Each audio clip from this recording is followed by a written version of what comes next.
There's a different world that wakes up when the sun goes down, a quieter, emptier version of the one we all know. And there are people who have to live in it. We're the night shift. We're the ones who watch over the sleeping buildings, who care for the restless sick, who keep the lights on in the loneliest corners of the world. You get used to the silence. You get used to the shadows. But you never get used to the things that sometimes stir in that silence and crawl out of those shadows. My first story comes from a job I took to pay my way through college, a night security guard at a brand new state-of-the-art office building. Turns out not everything inside was as new as it seemed. The building was called the Aperture Tower, a 20-story monument of glass and steel. It was my job, from 11 p.m. to 7 a.m., to be its sole human occupant. The first few weeks were a dream. The silence was peaceful. The solitude was a welcome break from classes. My routine was simple. Walk a full circuit of the building twice, once at midnight and once at 4 a.m., and spend the rest of the time at the front desk, watching a bank of 64 security monitors. The strangeness started small. So small I thought I was imagining it. I'd come back from my patrol and notice something on my desk had moved. A pen that was on the left side of my keyboard would be on the right. A paperclip, which I knew had been solitary, would now be linked to another, forming a tiny chain. I blamed my own fatigue. Sleep deprivation plays tricks on you. Then came the sounds. A faint scratching sound coming through the speakers from a camera on the 14th floor, an empty office space still waiting for a tenant. I'd switch to that camera, zoom in, and see nothing but empty desks and pristine carpet. I figured it was rats in the walls, the building settling. There was always a rational explanation. The first time I saw something, I nearly convinced myself it was a glitch in the feed. On the monitor for the 8th floor server room, a flicker of movement, a shadow detaching itself from another shadow. I replayed the footage. For a single frame, there was a shape, tall, impossibly thin, and bent at an unnatural angle before it vanished. I went up there, my heavy mag light cutting through the darkness, my heart pounding. The server room was locked, just as I'd left it. I checked the vents, the ceiling panels, nothing. A trick of the light. It had to be. But the glitches kept happening. A coffee mug tumbling off a desk on the 19th floor with no one there. A single elevator door sliding open and then shut on a floor I hadn't called. The feeling of being watched grew from a quiet whisper in the back of my mind to a constant oppressive weight on my shoulders. The night it all came to a head, a cold front had moved in, and the wind howled around the tower, making the whole building groan. Around 3 a.m., a new sound started, a soft, rhythmic tapping. It was coming from the vents in the main lobby, right above my desk. Tap, tap, tap. I stood on my chair and pushed up one of the ceiling panels. The space above was a dark maze of ductwork and wiring. I shone my flashlight into the darkness, and the tapping stopped. Nothing. I was about to climb down when my light caught something. Tucked away on a crossbeam, almost hidden, was a small pile of objects. A half-eaten granola bar from my own lunch bag, a keycard I'd lost a week ago, and a single, dirty, tattered child's sneaker. My blood turned to ice. Someone, or something, had been close enough to steal from me. It had been above my head, watching me for who knows how long. That's when all the lights in the lobby went out. Then the monitors. The entire building was plunged into an inky, terrifying blackness. The emergency lights were supposed to kick on instantly. They didn't. The silence that followed was absolute, broken only by my own ragged breathing and the distant howl of the wind. My training kicked in. Get to the basement. Manual breaker switches. I grabbed my flashlight and started moving, my footsteps echoing in the cavernous lobby. Every shadow seemed to twist and move. I made it to the stairwell, the concrete walls amplifying every sound. I was halfway down to the first basement level when I heard it, a sound from the lobby above me. The soft, wet sound of something heavy landing on the marble floor. I froze, listening. Footsteps, but they weren't normal footsteps. They were too light, too fast, and they had a strange shuffling quality, and they were coming towards the stairwell. I didn't wait. I flew down the stairs, taking them two at a time, my flashlight beam bouncing wildly. I reached the basement, a vast concrete space filled with humming machinery. The breaker room was at the far end. I ran, the shuffling footsteps echoing from the stairwell behind me, getting closer. I reached the breaker room, threw open the heavy metal door, and slammed it shut behind me, fumbling with the lock. I was safe. I leaned against the door, gasping for breath, and shone my light around the room. And then I saw the main control panel. The main power lever, a huge, heavy-duty switch, was in the off position. It took 2 hands and significant force to move. This wasn't a power failure. The power had been deliberately cut. Then I heard the scratching. It was coming from the air vent on the wall just a few feet away. A slow, methodical scratching. I aimed my flashlight at the metal grate. 2 long, pale fingers, tipped with yellow, jagged nails, were curled through the slats, pulling at the metal. I screamed and scrambled backwards, away from the vent. The grate buckled, then tore free with a screech of metal. A head emerged from the darkness of the vent. It was a man, but barely. His face was gaunt and deathly pale, his hair long and matted. His eyes were wide and held a terrifying childlike curiosity. He unfolded himself from the vent with a series of sickening cracks and pops, his limbs bending in ways they shouldn't. He was clad in filthy, ragged clothes. He smiled at me, a wide, lipless grin that showed rows of broken, stained teeth. He whispered, his voice a dry, rasping sound like dead leaves skittering across pavement. "Found you? Tag." He took a step towards me, moving with that same unnatural, shuffling speed. He wasn't a ghost or a monster. He was a person who had been living inside the walls of my building, crawling through the vents, treating my patrols as a game of hide and seek. I ran. I burst out of the breaker room and sprinted for the emergency exit that led to the outside alley. I could hear him behind me, his bare feet slapping across the concrete, punctuated by a series of low, delighted giggles. I slammed into the push bar of the exit and tumbled out into the freezing, rain-swept alley.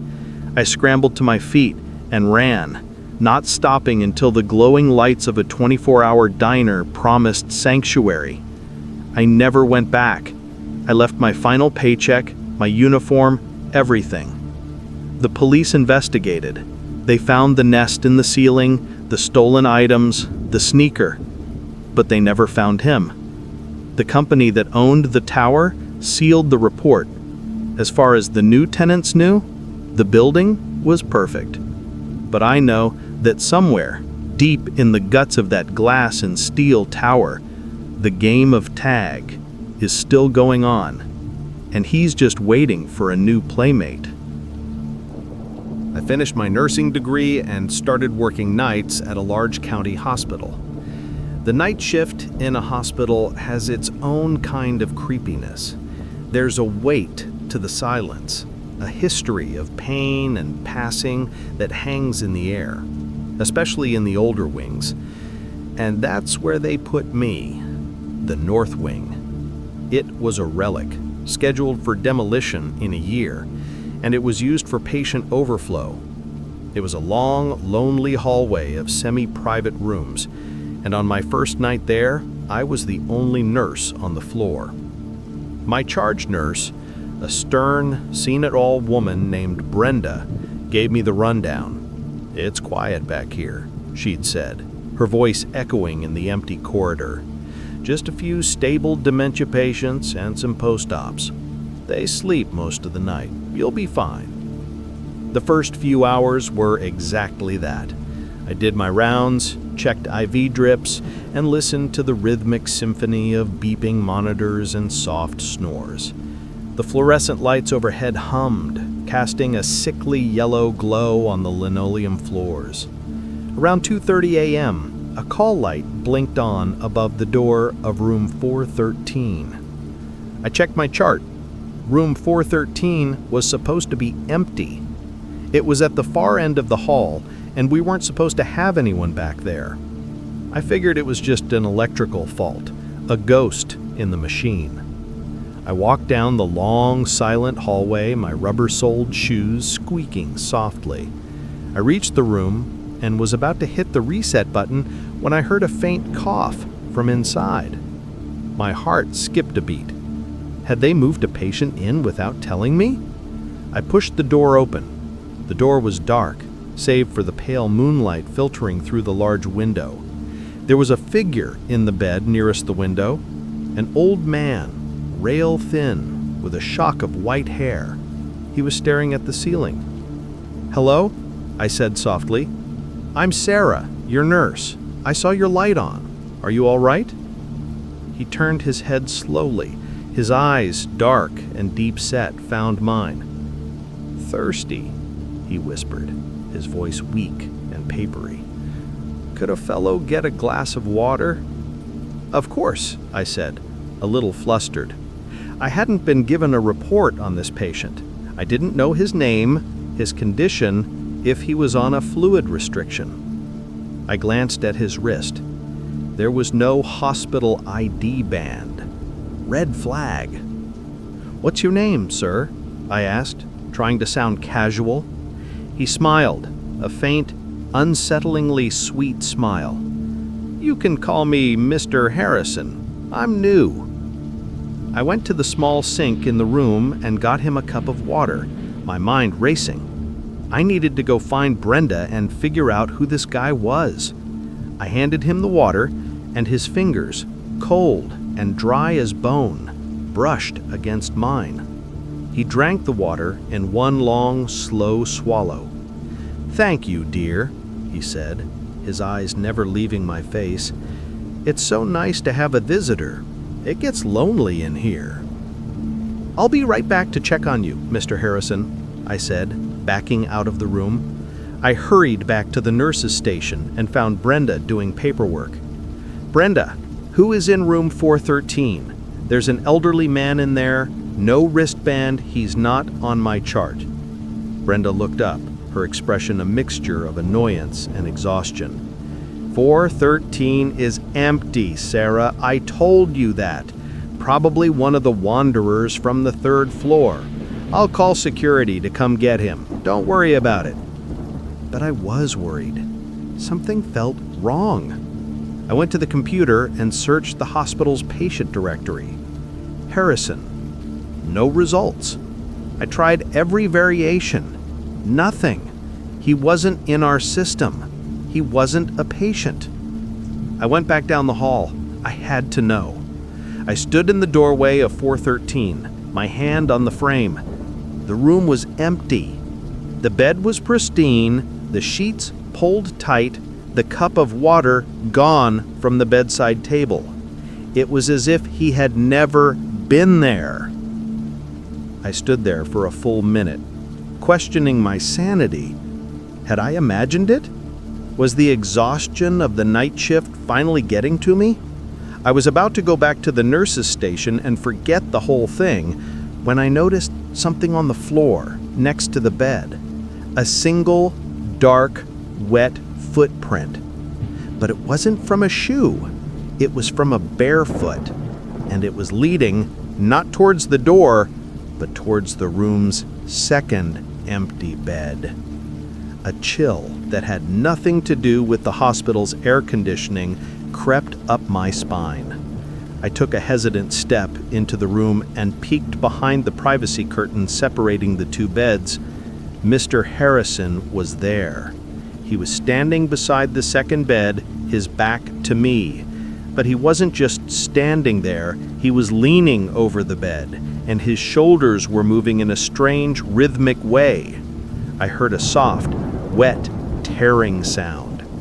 "Mr. Harrison," I said, my voice trembling.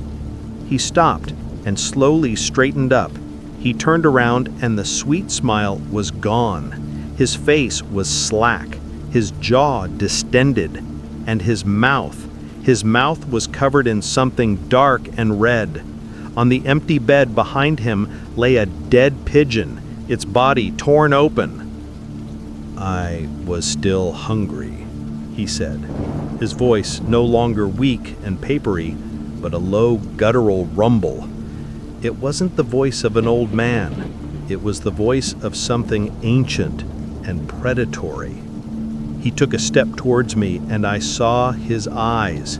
They weren't just dark. They were completely black.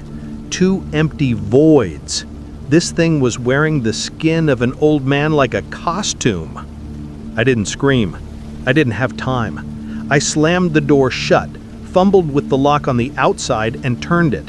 I heard a heavy thud against the other side of the door, then a furious, inhuman roar. I ran down that long, empty hallway, the sound of splintering wood and enraged snarls echoing behind me. I didn't stop running until I crashed into the main ward, where Brenda and a security guard looked up at me in shock. I never went back to the North Wing. I transferred to pediatrics the next day. Security found the door to room 413 torn off its hinges, the room itself empty, the window shattered. They found pigeon feathers and blood, but no sign of Mr. Harrison. Brenda told me later that the old nurses had stories about the North Wing, stories about a thing that sometimes shows up in the empty beds, looking like a lost patient. They said it was just a hospital legend. But I know what I saw. And I know that in the quietest, loneliest hours of the night, some things check in, but they never check out. The graveyard shift at a 24/7 gas station on a desolate stretch of highway is a special kind of lonely. It's a liminal space, a pit stop for lost souls and long-haul truckers. My world was a small, brightly lit box of glass and fluorescent lights, a tiny island in a vast ocean of darkness. And most nights, my only company was the hum of the coolers and the hiss of the coffee machine. But on this night, I got a visitor who wasn't just passing through. He arrived around 3 a.m., a time I called the witching hour, when the world felt the most unreal. He wasn't in a semi-truck or a modern sedan. He pulled up to the pumps in a car I couldn't even identify. It was vintage, maybe from the 40s or 50s, a long, black, fin-tailed machine that was in impossibly perfect condition. It seemed to just glide into the station, its engine making barely a whisper. A man got out. He was tall and wore a long, dark overcoat and a fedora, despite the mild weather. His face was all sharp angles and deep shadows. He didn't start pumping gas. He just stood by his car, staring at my little glass box, staring at me. After an uncomfortably long minute, he walked towards the entrance. The little bell above the door chimed, a cheerful sound that felt completely out of place. "Good evening," he said, his voice smooth and deep, with an accent I couldn't quite place. He walked to the counter, his movements slow and deliberate. He didn't seem to be looking at the snacks or the drinks. He was only looking at me. "Can I help you?" I asked, forcing a customer service smile. "Perhaps," he he replied, a thin, humorless smile touching his lips. "I'll have the coffee, black, the special kind, the kind you make for yourself when you think no one's coming." A cold dread trickled down my spine. I did have a special kind. I used a blend of 2 different beans and a pinch of cinnamon, a little ritual to get me through the last soul-crushing hours of the shift. No one knew about it. It was my secret. I don't know what you mean," I stammered. He chuckled, a low, dry sound. "Of course, the house blend will be fine." I poured the coffee, my hand shaking so badly I sloshed some on the counter. He just watched me, his dark eyes unblinking. He slid a pile of coins onto the counter to pay. Old coins, silver dollars and mercury dimes, coins I hadn't seen outside of a collector's shop. "Tell me," he said, taking a slow sip of coffee, "does your dog, Buster, still bark at the mailman?" I dropped the rag I was using to clean the spill. Buster was my beagle. I lived alone, 30 miles from this gas station. My social media was private. There was no way he could know my dog's name. "Who are you?" I asked, my voice barely audible. "Just a traveler who appreciates the details. Like the way you always check the lock on that door 3 times before you start your shift. Or the way you hum old TV theme songs when you're cleaning the floors." He knew my routine. He knew my habits. This wasn't a random stop. He had been watching me. For how long? "I think you should leave," I said, trying to inject some authority into my voice. He took another slow sip of coffee and placed the cup down. "All in good time, but first, a question. If you could go anywhere right now, where would it be?" The question was so bizarre, so out of place, it threw me. "What?" "A simple question," he insisted. "You're here, in this box of light, while the world sleeps, but where would you rather be?" I didn't answer. I just stared at him, my mind screaming. He sighed, a sound of mock disappointment. "A shame. No imagination." He pushed himself away from the counter and walked to the door. "Thank you for the coffee." He pushed the door, and I heard the lock click. He turned back to me, holding up a single, shining silver dollar. "It seems this coin," he said, his smile widening, "has accidentally become lodged in the door's locking mechanism. How clumsy of me. You seem to be trapped." I rushed to the door and pushed. It wouldn't budge. He hadn't just jammed it, he'd done something to it. I was locked in. He stood on the other side of the glass, just watching me, that terrible smile still on his face. My heart hammered against my ribs. I grabbed the phone to call 911. No dial tone. The line was dead. I was completely, utterly trapped, with him on the outside, looking in.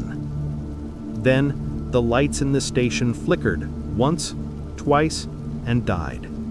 The hum of the coolers fell silent. Only the dim, battery-powered emergency light over the door remained, casting everything in a hellish red glow. He was still there, outside the glass, but in the red light, his face looked different.